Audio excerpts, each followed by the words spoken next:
Well, good morning. I am Dr. Paulina Van, and I should say good day because it may be different depending on what part of the world you are in. I am the author of Regala Healing and the host of the Poetry of Healing on blackdoctor.org. And I hope that your new year has begun well for you and your loved ones and filled with unlimited blessings, joy, and love. I want to welcome you from all over the world, and please let us know where you're joining us from. Well, today's show is all about the heart, yet in a way that you may have not considered it in the past. I chose this topic specifically for this month of February, the month in which Valentine's Day is going to be celebrated worldwide next week. And this year, 2022, the Black History Month theme is Black Health and Wellness. I ask you to join me and embrace the goals that I have identified for today. And I refer to it as heart time.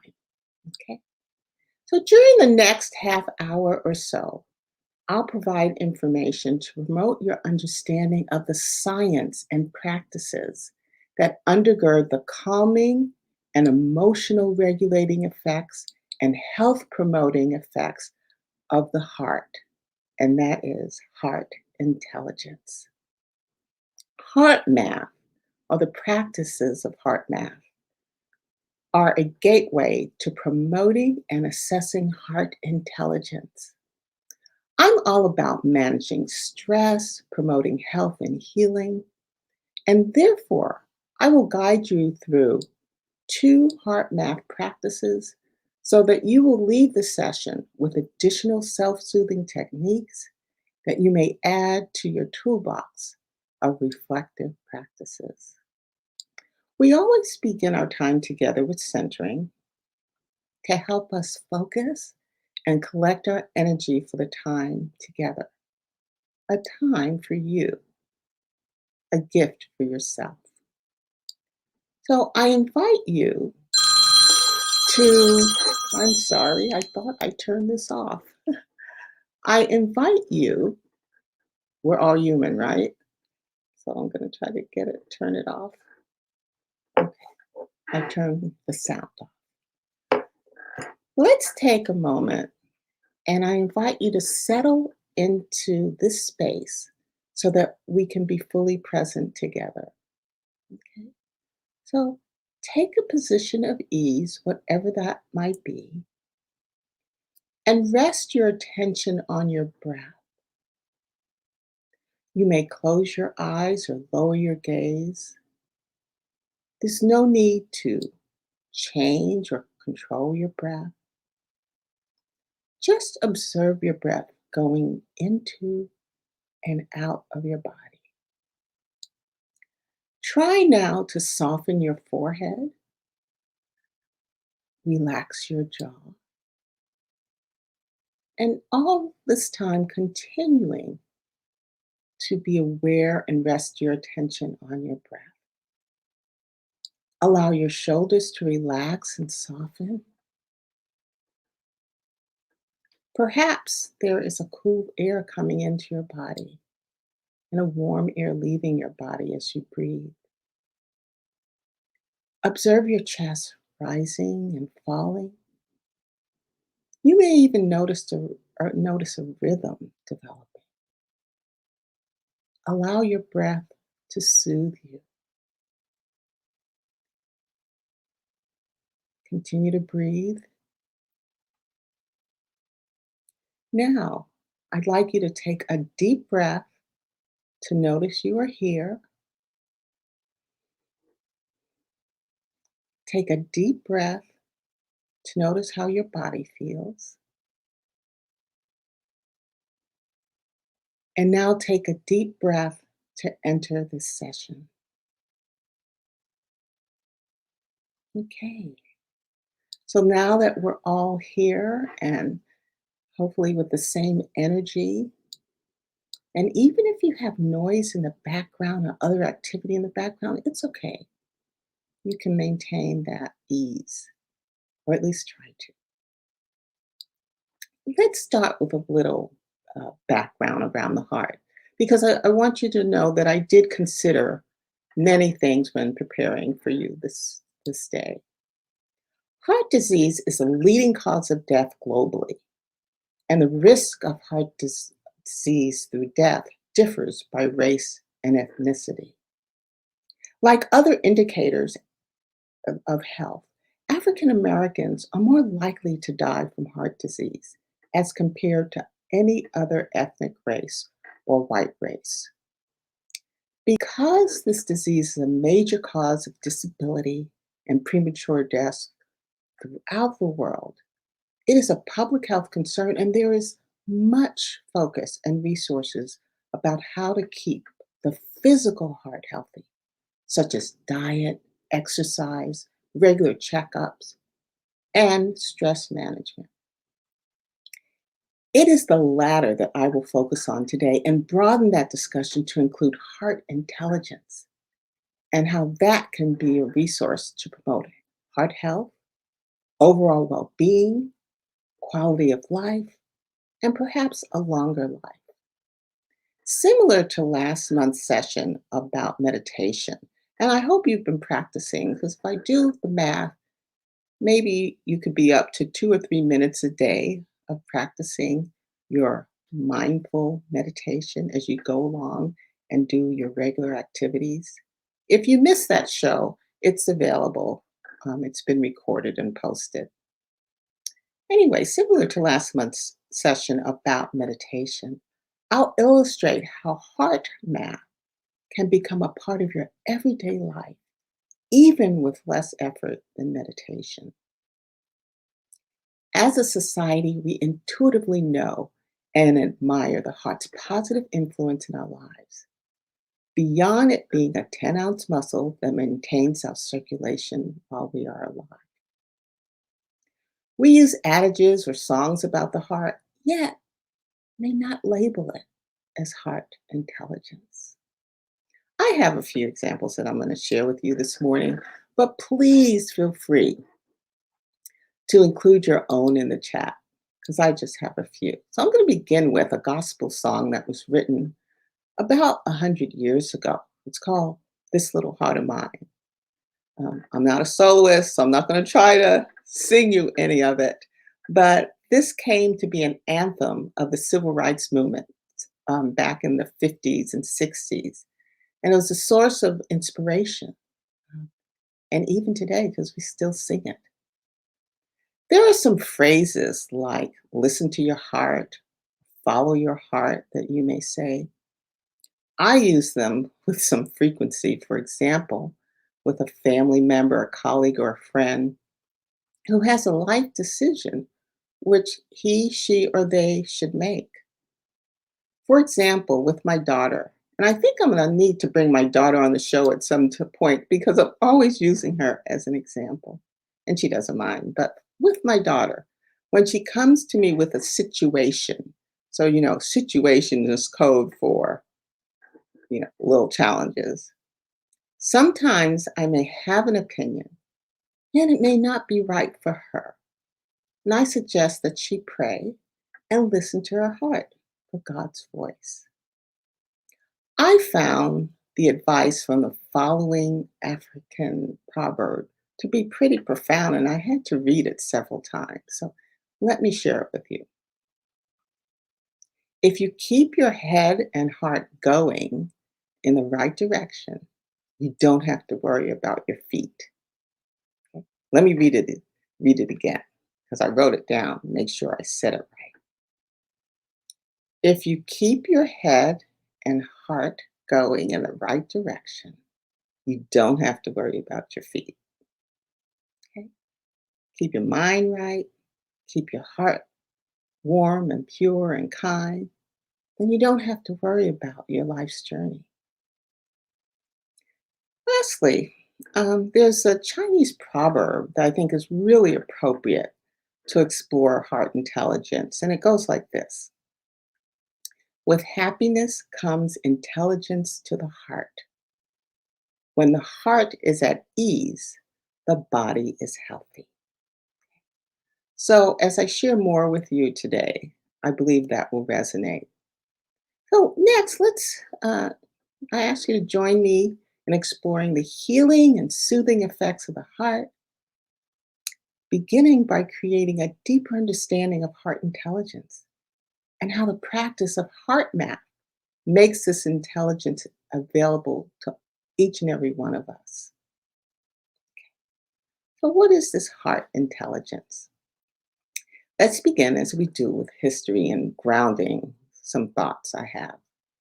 Ancient cultures such as the Egyptians and the Greeks and the Chinese share the perspective that the heart is a source of intelligence and inner guidance. The neurocardiologists have found that the heart has its own independent nervous system, referred to as the brain in the heart or the heart brain.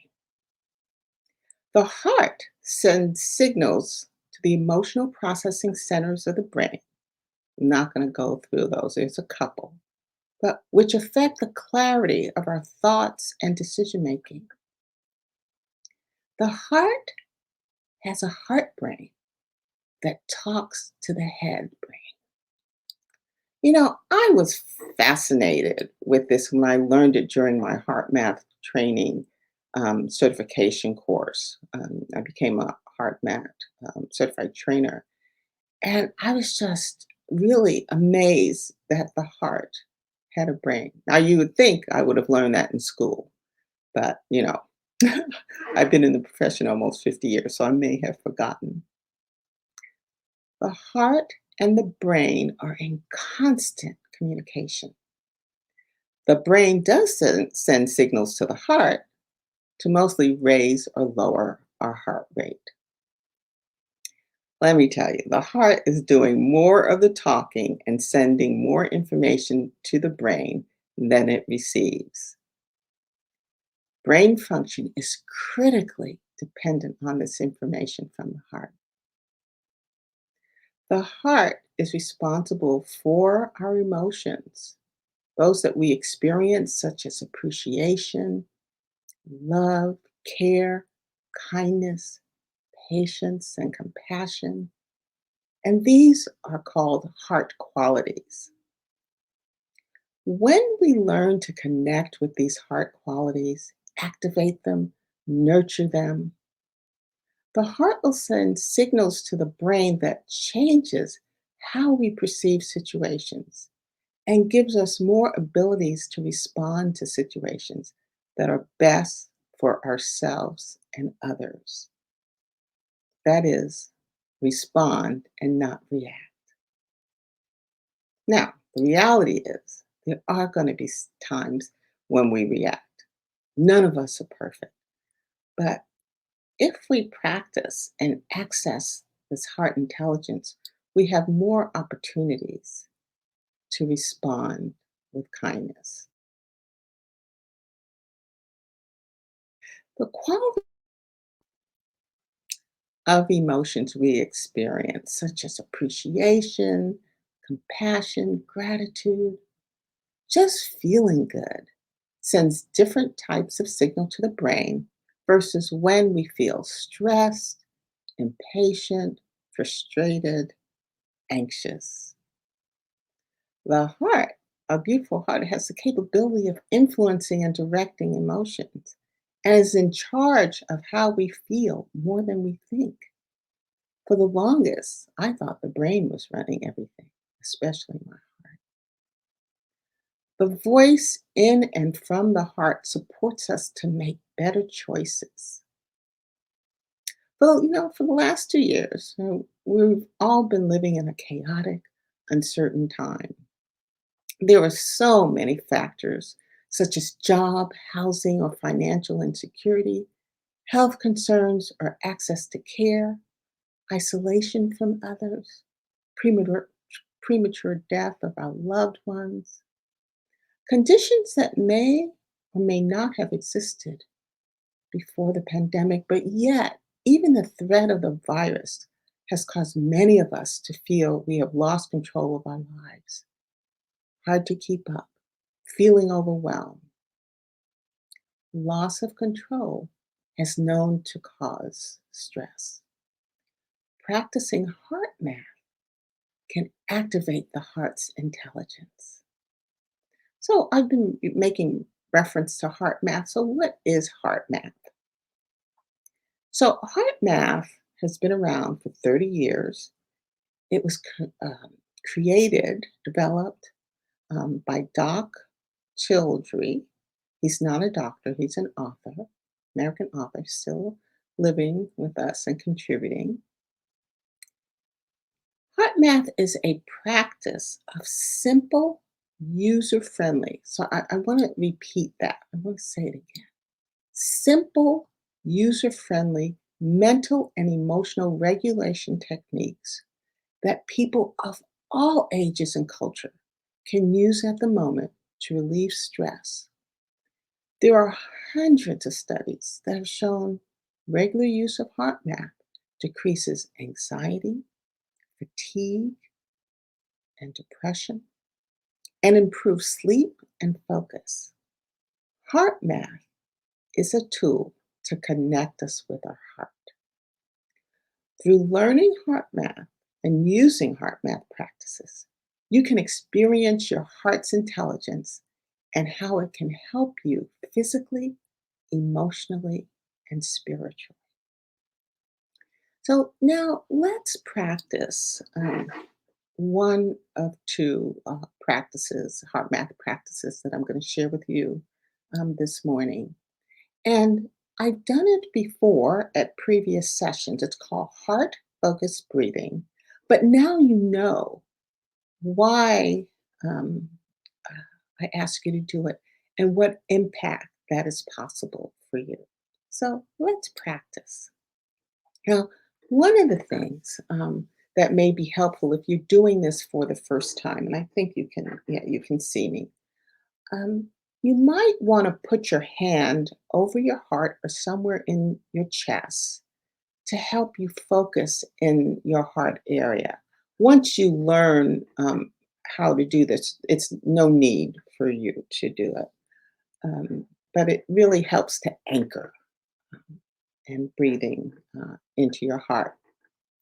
And so I'm going to ask you to either close your eyes or lower your gaze, but know that you don't have to. This is a practice that you can do anywhere, anytime, and you'll see how quick it is and how effective it is. So it's called heart focused breathing. I'd like you to focus your attention in the area of your heart, that beautiful heart of yours. And imagine your breath is flowing in and out of your heart or chest area, breathing a little slower and deeper than usual. So I'd like you to imagine when you breathe in, your heart's getting bigger. And when you breathe out, it gets a little smaller. And if you're having trouble with pace, if you feel you're breathing too fast, then just count 4 or 5 seconds. Inhale, and then 4 or 5 seconds to exhale. Okay. So continue doing that. And I suggest, if you can, you take your inhale through your nose and then you exhale through your mouth. All right. So take a couple more breaths and then allow your body to take over your breathing. And if you want to put in the chat, if you feel any different, than you did before you did that heart breathing. Okay. So put in the chat. Did it you feel relaxed, more focus, something else? I hope you successfully connected with your heart. And for some, you might have had the joy of rediscovering your heart. Allow yourself to feel the warmth and the balance that is available to you when you connect with your heart. As I explained um, more about the heart, please feel free to keep your eyes closed if you close them, or just stay in that state of ease because we're going to do another heart math exercise. I want to talk to you about when the heart, brain, and body are communicating and working well. We enter a state of being in sync with ourselves, and this is called coherence. So, anytime I say the word coherence, you might want to just think, everything is working well together. So, coherence simply means a cooperative alignment between your heart, your mind, and your emotions. Higher coherence is good for us. A healthy state that regenerates us, directly contributes to increased emotional balance, ability to focus, more mental clarity, better memory. Coherence or synchrony is often triggered by the experience of these uplifting, regenerative emotions, those like associated with the qualities of the heart that I shared with you earlier: the love, the care, kindness, appreciation, compassion. This coherence thing is both physical and psychological. So, the physical aspect of coherence is when all the major systems of the body are synchronized to the rhythmic pattern of the heart. That is the respiration, digestion, hormonal system, the immune response, and brain functions. They're all working together, just like a symphony. When your systems are working together, you can have better health and wellness, more clarity, better connections and feelings with ourselves and others. You can navigate through stressful external situations with better ease and composure.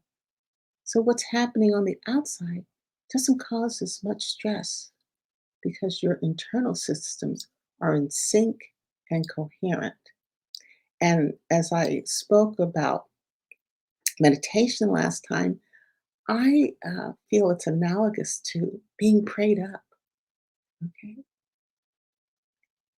The psychological aspect of coherence is naturally triggered when we experience these regenerative, uplifting emotions like the heart quality emotions that I mentioned earlier. By thinking of a more positive emotion or experience while doing deep, slow breathing into your heart space, you can actually change your mood or your emotional response. Emotions that create coherence include those heart quality emotions, but also courage, confidence, gratitude, patience, joy, enthusiasm, and I'm sure you can think of a few more. I'm going to show you a way to activate quick coherence. So, this is the second heart math practice that you'll be able to take away with you today.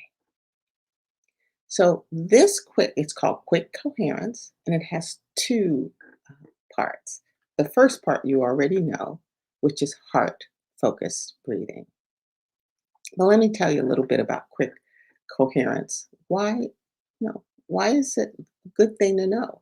Well, it's a very powerful tool, extremely powerful, and I use it a lot. Okay. So it helps maintain composure during challenges, big or small. It reduces your fatigue and exhaustion, improves the ability to learn and achieve higher scores, test scores, even improves your child performance. So remember, at the beginning, I said this heart math is for anybody at any age, and you can do it any place. Lastly, it improves family and social harmony. And don't we all want that? Well, okay, let's try quick coherence. Again, we're going to begin with the heart focused breathing. And if it helps, you can put your hand on your chest again to kind of orient you to where you should be breathing into your heart. So imagine your breath is flowing in and out of your chest area or your heart, breathing a little slower and deeper than usual. You can close your eyes or lower your gaze or keep your eyes open because you want to know and you want to feel and experience the fact that you can do this anytime, anywhere, and no one needs to know. Continue to take those slow, deep breaths. You may want to count 4 or 5 seconds in and 4 or 5 seconds out. Okay. So take a couple more breaths and just experience your heart when you breathe in, expanding, and when you breathe out, it's contracting. The second part of quick coherence is where you kind of embrace these heart qualities. So I'm going to guide you and I ask you to make a sincere attempt to experience what's called a regenerative feeling, such as appreciation or care for someone or something in your life. So the thing could be a pet, a place in nature, an accomplishment. Okay. So you focus on the care, love, or gratitude you have for that person or that thing.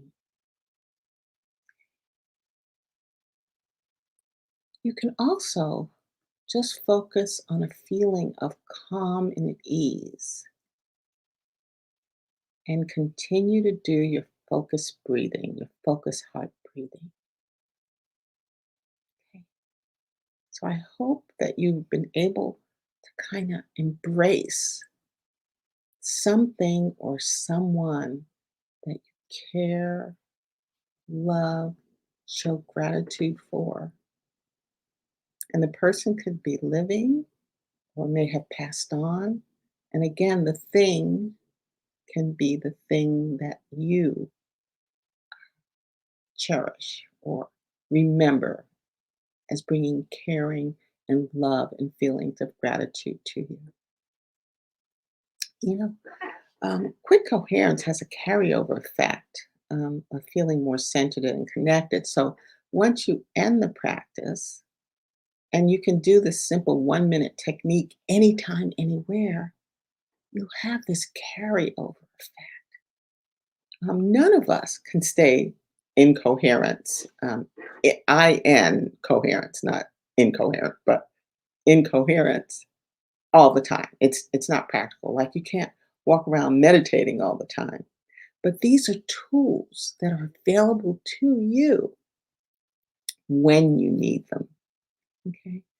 Um, I have been a HeartMath certified trainer for about 3 years now, and there's so many resources, and so I'm going to ask Ellis to put them in the chat for you.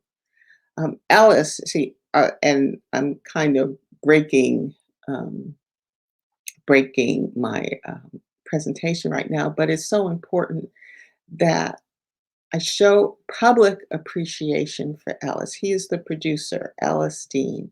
And so he works behind the scenes and giving you the quotes and kind of directing me as well so that I'm my best self when I show up for you. So Ellis, a lot of heart love and gratitude for you. And I'm trying to get him in front of the camera again, but he hosts several shows on blackdoctor.org, and he was with me during my first show in November. So can you just shout out to Ellis for me? Give him some love. So in closing, um, I ask that we remember to reconnect with our heart, to reduce stresses of daily life, meet challenges with more ease, and become who we truly want to be, and who we truly are. And remember, you can do this anytime, anywhere.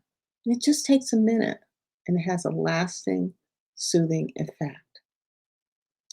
Many of you know, and I mentioned it earlier, that I am the author of Regala Healing, and I believe the book cover is on the screen, and you can purchase it at regalahealing.com, which is my website.